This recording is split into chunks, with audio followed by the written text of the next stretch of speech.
Hello, I'm Jenny Lynn Knopp with your Daily Fix for February 10th, 2016. Here's what's happening today. As we wrap up the winter, Frozen rallies with a big announcement. Plans are in place for a Frozen holiday special and a Broadway musical.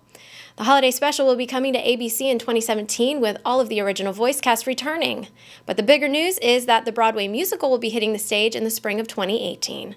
The creative team is in place with names like Alex Timbers, Peter Darling, and Bob Crowley. And Kristen and Robert Lopez, as well as Jennifer Lee, have signed on for the project too. If you simply can't wait, though, you may be able to see the production a bit earlier because it plans to do a trial run in the summer of 2017. Until then, we'll just have to let it go. Over at Epcot, some characters are being let go. DrDisney.com reveals that on Valentine's Day, we will see 3 character meets being kicked to the curb. Chip and Dale will no longer be outside Innoventions West. Pooh and Tigger will be migrated out of the UK pavilion, and Princess Aurora's meet in France is also being put to rest.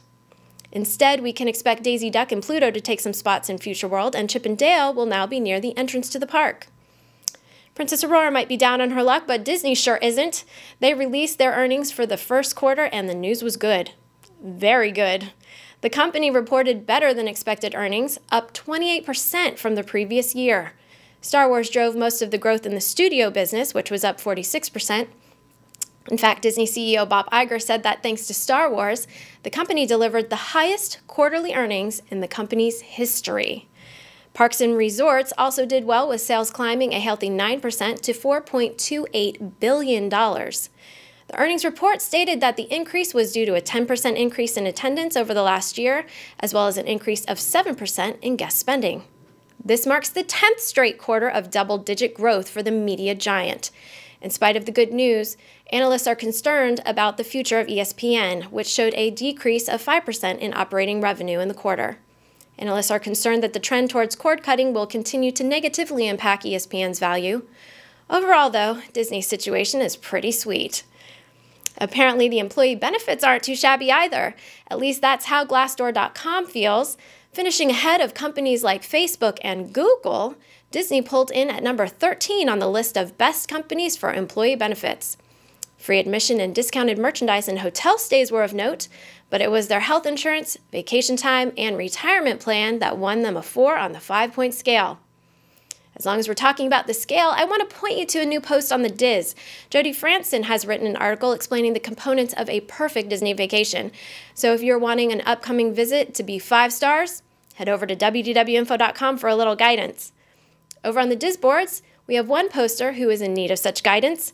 Peas and Carrots, as she is known on the boards, has some transportation concerns. So folks on the Theme Parks and Attractions and Strategies Forum are discussing the best times for flights. Should you fly early in the day? Or is it best to catch an evening flight? Carrots, I'll throw in my 2 cents here. I recommend arriving as early as possible and leaving as late as possible. On occasion, I have to be forcibly ejected from my resort room. But if you have a different strategy, you should put it out there on DizBoards.com. Coming up later today on the Diz Unplugged, the Trip gives a review of the Hawthorne Suites. It's a bigger accommodation for a larger family, but is it worth your dollar? Find out what the ladies say today at 1 p.m. on youtube.com/DizUnplugged. And the weather forecast for tomorrow brings us sunny skies in Orlando. There won't be so much bite in the air as it warms up to a high of 64.